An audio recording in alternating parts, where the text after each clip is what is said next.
Hello दोस्तों, नमस्कार, प्रणाम। आज हम देखेंगे कल के आगे। कल जो हमने देखा कि महात्मा बुद्ध का जो मृत्यु हो गई, एक चुंद लोहार उनका शिष्य था जिन्होंने सूकर मादा यानी सूअर का मांस का भोजन उनको करा दिया, जिसके कारण उनकी मृत्यु हो गई। और कुशीनगर में हिड़ावती नदी के किनारे उनका अंतिम संस्कार किया गया। इसी को बौद्ध ग्रंथों में कहा जाता है महापरिनिर्वाण। क्या? महापरिनिर्वाण। ठीक। आज उसी के आगे हम देखेंगे महात्मा बुद्ध के मृत्यु के बाद जो इनके शवों को 8 भागों में विभाजित किया गया और कहां पर दफनाया गया। तो हम देख रहे थे 6वीं शताब्दी के धार्मिक आंदोलन। क्या? 6वीं शताब्दी के धार्मिक आंदोलन में क्या देख रहे थे? बौद्ध धर्म।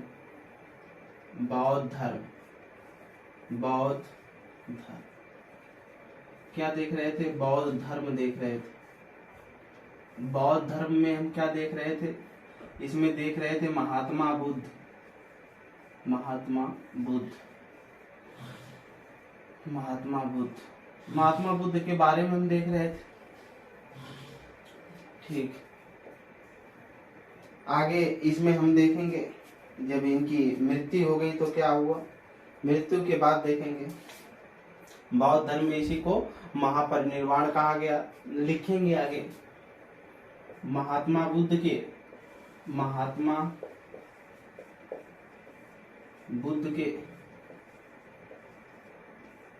मृत्यु के बाद उनके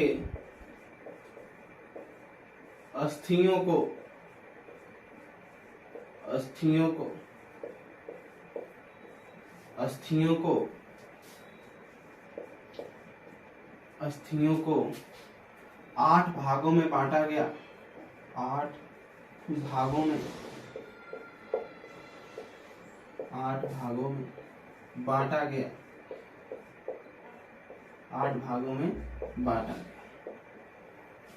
उनके अस्थियों को 8 भागों में बांटा गया और 8 जगहों पर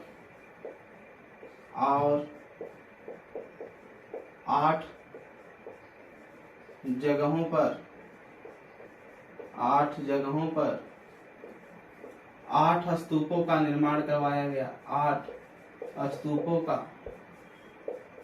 निर्माण करवाया गया।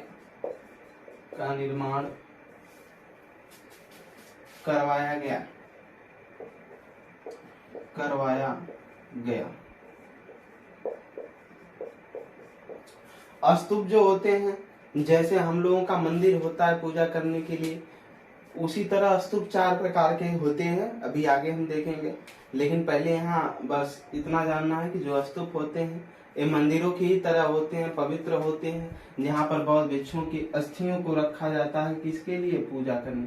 तो 8 स्तूपों का निर्माण करवाया गया। कहाँ करवाया गया है ये 8 स्तूपों का निर्माण, उसी को देखेंगे।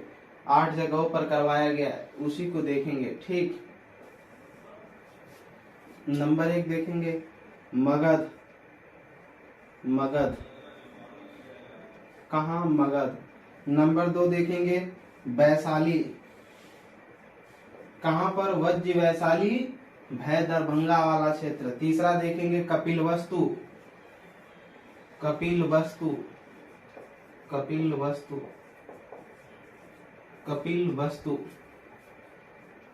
चौथा देखेंगे अल्लकप। फिर 5वां देखेंगे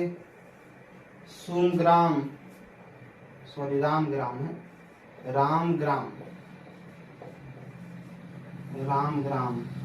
6वां देखेंगे पावापुरी। 7वां देखेंगे कुशीनगर।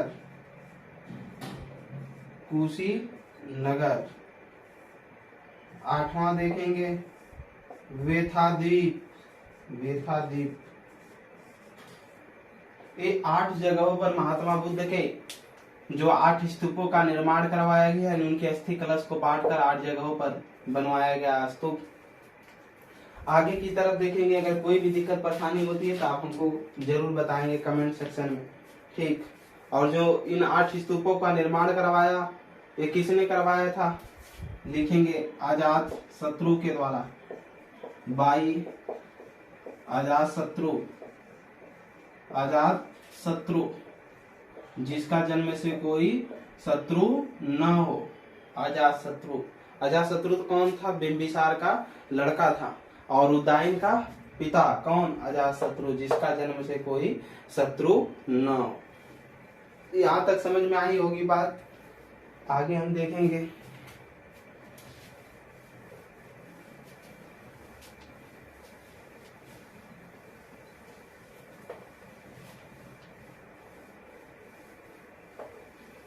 माना ऐसा जाता है कि जितने भी व्यक्ति इस धरती पर आए हुए हैं, पैदा होते वक्त जितना उनका वजन था, लास्ट में मरने के बाद जब उनके शरीर को जला दिया जाता है तो जो उनकी डेड बॉडी की अस्थि बचती, उस अस्थियों का वजन भी उतना ही होता है। यानी ईश्वर ने सबका हिसाब किताब बराबर करके रखा। अगर आप आए भी थे 2 किलो का तो जाना भी 2 किलो में ही।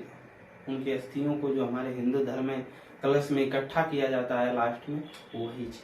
जितना समय का आए थे, जितने किलो का, जितने खाली हाथ आए थे, खाली हाथ जाना। इसीलिए तो जो शमशान है, शमशान, इसमें कहा गया है शमशान में सम और शान, सबकी शान क्या है? समान है। गरीब भी आएगा तो 2 बांस की लकड़ी पे, अमीर भी आएगा तो 2 बांस की लकड़ी में। और शमशान ही शिव है, यानी शिव हमेशा इसमें विराजमान होता है। शमशान सबका हिसाब किताब बराबर लगा करके इन्होंने रखा है। कहानी शायद हमने बताया नहीं होगा, किसी दिन बताएंगे कि कैसे सृष्टि का रचना हुई, क्या हुआ, सारी कुछ को बैठ करके बताया जाएगा। आगे देखिएगा, भारत का प्राचीनतम स्तूप, भारत का प्राचीनतम स्तूप, प्राचीनतम, भारत का प्राचीनतम स्तूप, भारत का प्राचीनतम स्तूप जो है देखेंगे सांची का स्तूप, सांची का स्तूप, सांची का स्तूप कहाँ पड़ता है? सांची का स्तूप ये है मध्य प्रदेश में। कहाँ? मध्य प्रदेश में। इसको बनवाया किसने था? तो सम्राट अशोक ने। निर्माणकर्ता, निर्माणकर्ता, निर्माणकर्ता में देखेंगे तो ये हो जाएगा अशोक।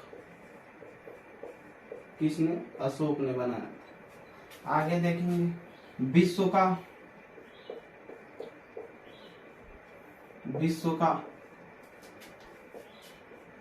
विशाल स्तूप, विशाल स्तूप, विश्व का विशाल स्तूप बोरोबद्दू स्तूप, बोरोबद्दू, बोरोबद्दू स्तूप, बोरोबद्दू स्थित ये है इंडोनेशिया में, Java Indonesia, Java Indonesia, Indonesia, Java Indonesia में है। ठीक, निर्माणकर्ता इसके जो थे, निर्माणकर्ता शैलेंद्र शासक, शैलेंद्र शासक, शैलेंद्र शासकों द्वारा इसका निर्माण किया गया था। ये हो गया। अब हम देखेंगे महात्मा बुद्ध द्वारा जो दिए गए ज्ञान हुए कौन कौन से हैं। और ये जो भारत का प्राचीनतम स्तूप है सांची का, और विशालतम केसरिया स्तूप बिहार में, उसका, इसका सांची के स्तूप का 200 रुपए के नोट पे भारत सरकार ने क्या किया है? चिन्ह लगाया हुआ। आगे देखेंगे बौद्ध धर्म के 3 रत्न महात्मा बुद्ध ने जो दिया है उसको देखेंगे। ज्ञान, बौद्ध धर्म के, बौद्ध धर्म के त्रिरत्न, त्रिरत्न, बौद्ध धर्म के त्रिरत्न। बौद्ध धर्म के जो 3 रत्न हैं देखेंगे, पहला है बुद्ध, दूसरा है संघ, और तीसरा है धम। इसको याद रखेंगे, बुद्ध संग धम, ये 3 चीज हैं। आगे देखेंगे 4 आर्य सत्य, बौद्ध धर्म के 4 आर्य सत्य। बौद्ध धर्म के 4 आर्य सत्य, 4 आर्य सत्य। इन्होंने 4 बातों को बताया महात्मा बुद्ध ने। पहला दुख, इन्होंने कहा दुख है, दुख है। फिर इन्होंने बताया दुख समुदाय, दुख समुदाय। इन्होंने कहा कि दुख का कारण भी है। फिर इन्होंने बताया दुख निरोध। इन्होंने बताया कि जो दुख है उसको खत्म करने का भी निवारण है। फिर चौथा इन्होंने बताया दुख निरोध गामिनी प्रतिपदा, निरोध गामिनी प्रतिपदा, यानी इससे कैसे निकला जा सकता है दुख से, इसका भी इन्होंने सवाल जवाब बताया। ठीक, दुख है, दुख का समुदाय है, दुख निरोध है, दुख निरोध गामिनी प्रतिपदा है। ठीक, इसके भी मार्ग बताए। उन्होंने कहा कि अगर इससे मुक्ति पाना है तो अष्टांगिक मार्ग को अपनाना होगा। और अष्टांगिक मार्ग क्या है इसको अभी हम देख लेते हैं आगे। इसको इतना नोट करेंगे, किसी कोई दिक्कत परेशानी होती है तो कमेंट सेक्शन में जरूर बताया। देखिएगा डाउट कब होता है, डाउट तभी होगा जब आप घर पर पढ़ेंगे, इसको 1 बार 2 बार 4 बार देखेंगे, तभी आप कमेंट सेक्शन में बताएं। बच्चे तो पढ़ते हैं नहीं, और जब पढ़ेंगे नहीं तो उनके मन में सवाल आएगा नहीं, कभी नहीं आ सकता। अगर वो मन से पढ़ते ही नहीं तो सवाल आएगा ही नहीं, और अगर वो मन से पढ़ते तो सवाल आता और कमेंट में वो पूछते भी। हमने देखा कि अभी पिछले जितने भी बहुत से क्लासे ले रहे हैं किसी का कोई कमेंट ही नहीं है, इसलिए कि मतलब है सीधे सीधे कि वो बच्चे मन से पढ़ते ही नहीं, और जब पढ़ते ही नहीं है तो उनका क्वेश्चन ही नहीं आएगा। और देख लीजिएगा कंपटीशन युग है, इसमें मन से तो पढ़ना पड़ेगा। अगर पढ़ाई में लगाव नहीं होगा तो आप सक्सीड नहीं हो सकते। और अगर क्वेश्चन है, डाउट है, और अगर आप उसको पूछेंगे नहीं तो फिर वो आपको ही डाउट में रख करके खराब कर देगा। क्योंकि एग्जाम है, एग्जैक्ट विकल्प 2-2 दिए जाते हैं, सही कौन सा होगा, फिर वही डाउट में जाकर के घिरेंगे और कुछ कर नहीं पाएंगे, फिर गलत करके आएंगे तो सिलेक्शन नहीं हो। ठीक, तो इसलिए मेहनत से पढ़िए, जो कुछ भी डाउट होता है उसको पूछिए।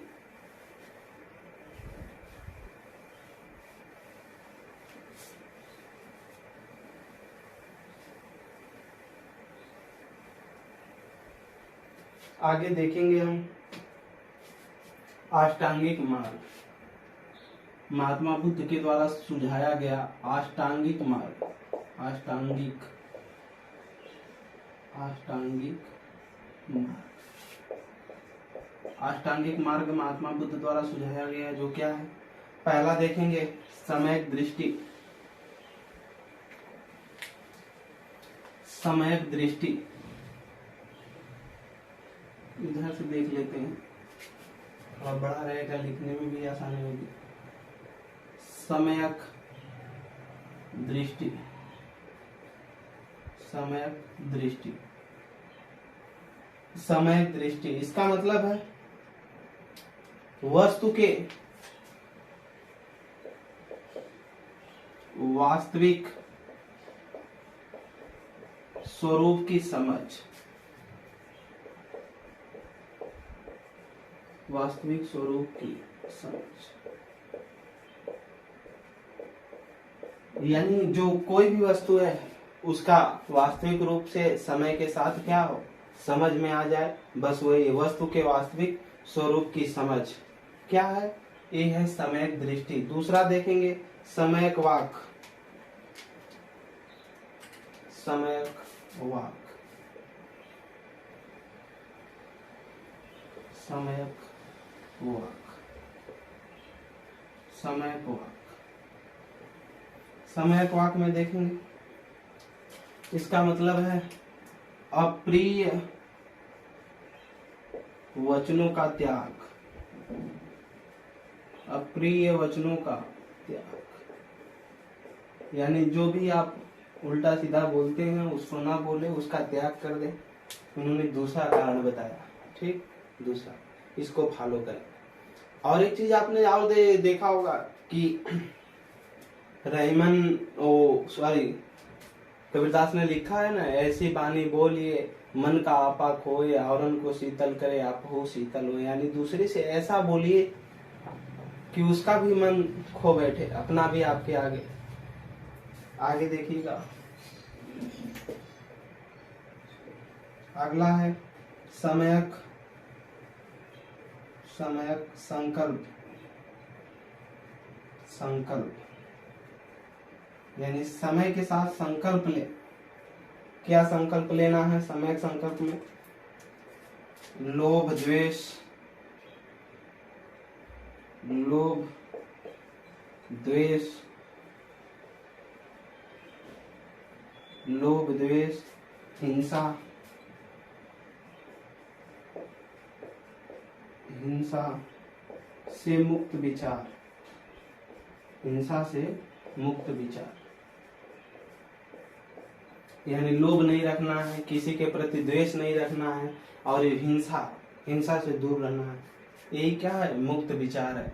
आगे चौथा देखेंगे सम्यक कर्मांध।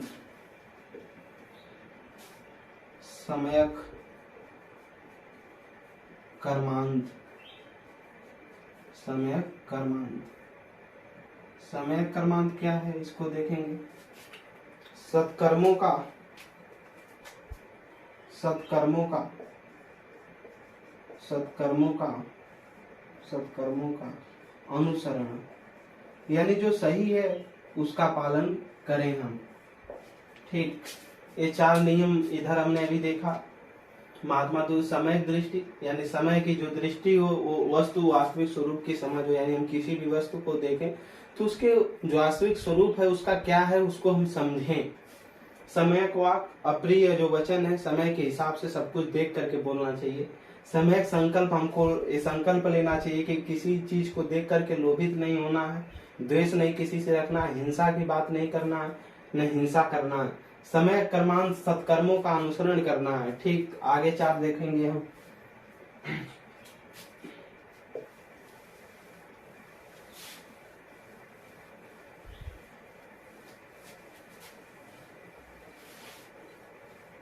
क्लास को लाइक करना, शेयर करना, ये आपकी प्राथमिक जिम्मेदारी बनती है। थोड़ा इस पर विशेष ध्यान दें कि दूसरे तक इस ज्ञान को पहुंचाया जाए, ठीक, कि बैठ के परीक्षा से पहले वो लोग भी जान जाए। आगे देखिएगा 5वां नंबर, 5वां है समय की योग। समय की योग या व्यायाम, ठीक, योग, समय के योग। देखेंगे समय के योग क्या है। इसका मतलब है मानसिक, मानसिक एवं शारीरिक,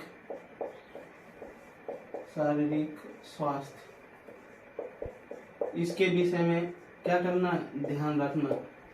मानसिक एवं शारीरिक स्वास्थ्य के विषय में ध्यान देना है। 6वां देखिएगा समयक, समयक, समयक आजीव, समयक आजीव, समयक आजीव।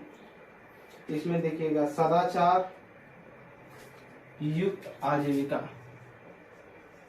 सदाचार युक्त आजीविका,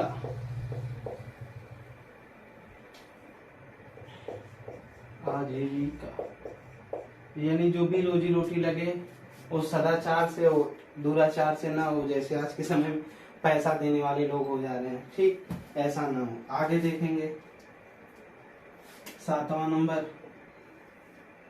देखेंगे सम्यक बुद्धि, सम्यक बुद्धि, सम्यक बुद्धि, इसी को बोलते हैं सम्यक स्मृति। बुद्धि को स्मृति भी बोलते हैं। देखेंगे इसका मतलब है सात्विक भाव, सात्विक भाव, साधारण भाव का रहना चाहिए, आपकी बुद्धि सही रहनी चाहिए। अगला देखेंगे 8वां सम्यक समाधि। लास्ट है अष्टांगिक मार्ग सम्यक समाधि। इसका मतलब है एकाग्रता, एकाग्रता, एकाग्रता। ये है अष्टांगिक मार्ग।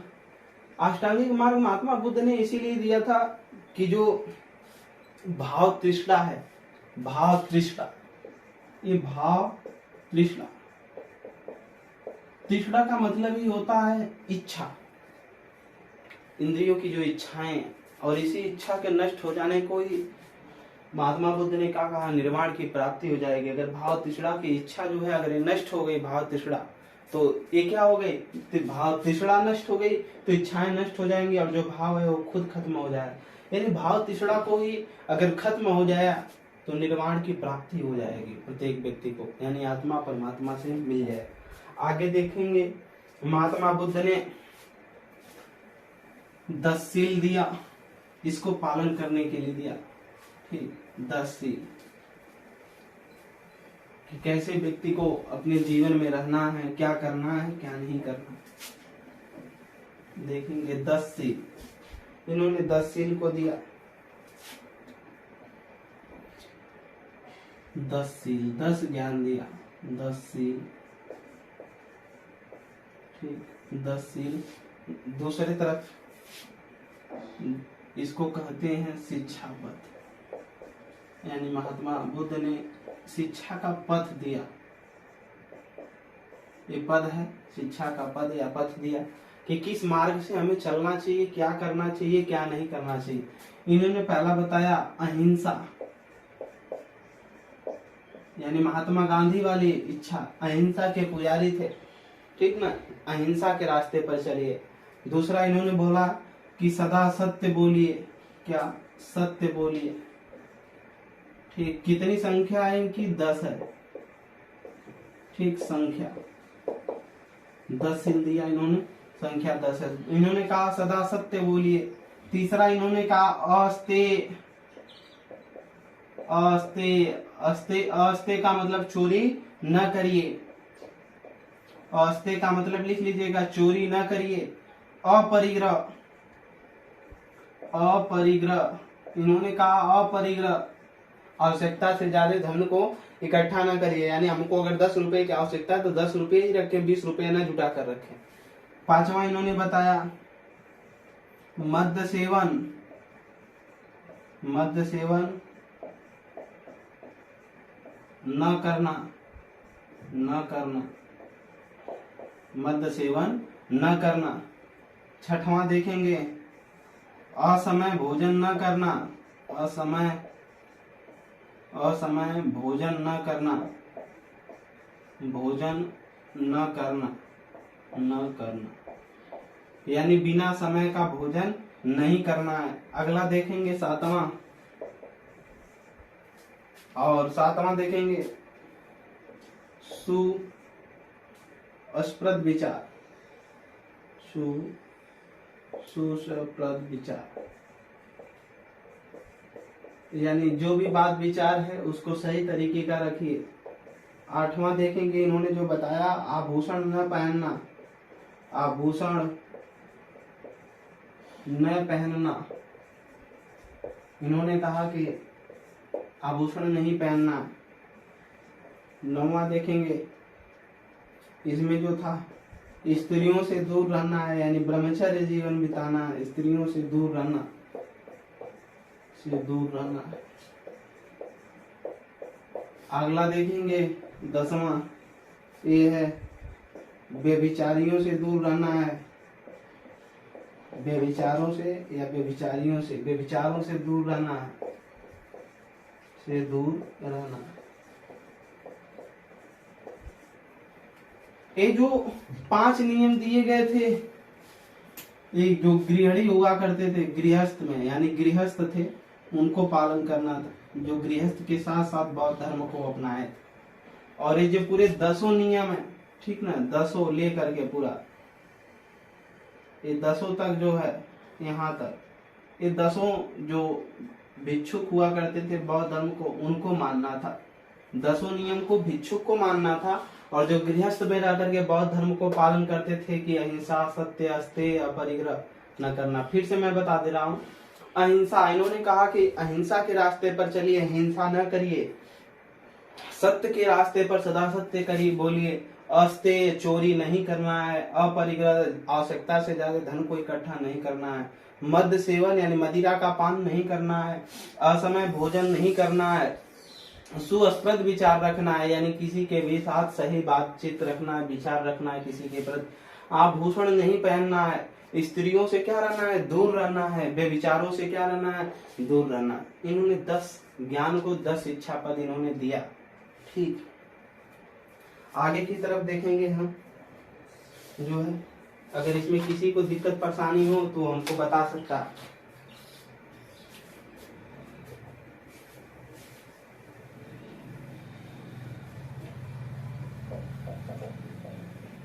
अब महात्मा बुद्ध के मर जाने के बाद समय समय पर जैसे समय बढ़ता गया, वैसे इनके जितने भी ज्ञान दिए थे उसमें कुछ संशोधन की बातें आई, तो बार बार सम्मेलन बुलाया गया। और ये जो सम्मेलन बुलाया गया उसी को हम क्या बोलते हैं, महासंगीति बोलते हैं। क्या, महासंगीति। जब जब बौद्ध धर्म में नियमों में सुधार करने की बात आई, ठीक चीजों को बनाने की बात आई, तो तब उसमें क्या किया गया, सम्मेलन बुलाया गया, जिसे महासंगीति बोलते हैं। एक चीज और ध्यान दीजिएगा कि सम्मेलन और महासम्मेलन और एक होता है अधिवेशन। ठीक,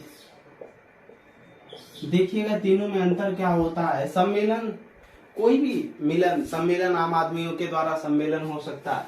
महासम्मेलन क्या होता है, महासम्मेलन, जो महासम्मेलन होता है, महासम्मेलन का मतलब होता है कि थोड़ा सा श्रेष्ठ व्यक्ति को आने से, जो व्यक्ति सम्मेलन आयोजित किया गया हो जिसमें अतिथि आने वाले हो, वो क्या है, महासम्मेलन है। अधिवेशन के बारे में देखेंगे, जो अधिवेशन है ये क्या है, अधिवेशन विशिष्ट व्यक्ति के द्वारा विशिष्ट कार्य के लिए बुलाया जाने वाला क्या कहलाता है, अधिवेशन कहलाता है। यानी जो अधिवेशन होता है ये विशिष्ट व्यक्ति के द्वारा विशिष्ट कार्य करने के लिए क्या किया जाता है, अधिवेशन को बुलाया जाता है। तो अधिवेशन तभी बुलाया जाता है जब राष्ट्रपति किसी भी, देखे होंगे, बैठक करना है और चीजें करना है, तभी राष्ट्रपति इसको क्या करता है, अधिवेशन को बुलाता है। ठीक, और विशिष्ट व्यक्तियों में सांसद, विधायक के लोग क्या आ जाते हैं, विशिष्ट आ जाते हैं। कभी राज्यपाल विशिष्ट अधिवेशन